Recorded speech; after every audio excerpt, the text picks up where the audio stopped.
Hey, it's Jason here from That Hobby, and I got some really cool products I'm going to be reviewing this week. I got these little magnets here, these Aries magnets. You put them on your screwdrivers to magnetize them. So these are really cool. I was experimenting with some magnets that I found on the refrigerator, and I've had some hit and miss results. I got this screwdriver here. This one I was able to magnetize, so I can just stick it right in there and pick up the screws. But then I didn't have as good a luck with this one here. I wasn't able to magnetize it. So I thought I'd buy a magnetizing kit with some better magnets on it and see if I could get some better results. I also got some pressure release valves for my air compressor. This will allow me to drain the fluid and stuff that builds up in there, the condensation, so that we don't have any damage to the air compressor.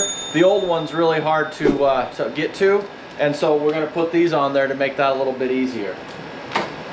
And then I got an extension cord that went bad in my shop, so I got a new head for the extension cord. So we'll go ahead and replace that. And then I also got this this Hart angle tool here. This will help me get to some hard to reach places for some projects I got planned. And then I got this DeWalt Die Grinder here. I want to get after the pool tiles out by my pool, and I thought if I hook this up to the air compressor, I could use some of these pads here that I got, and I can use that to clean some of the calcium and the hard water stains off the pool tiles. So I got some real cool videos planned for this week.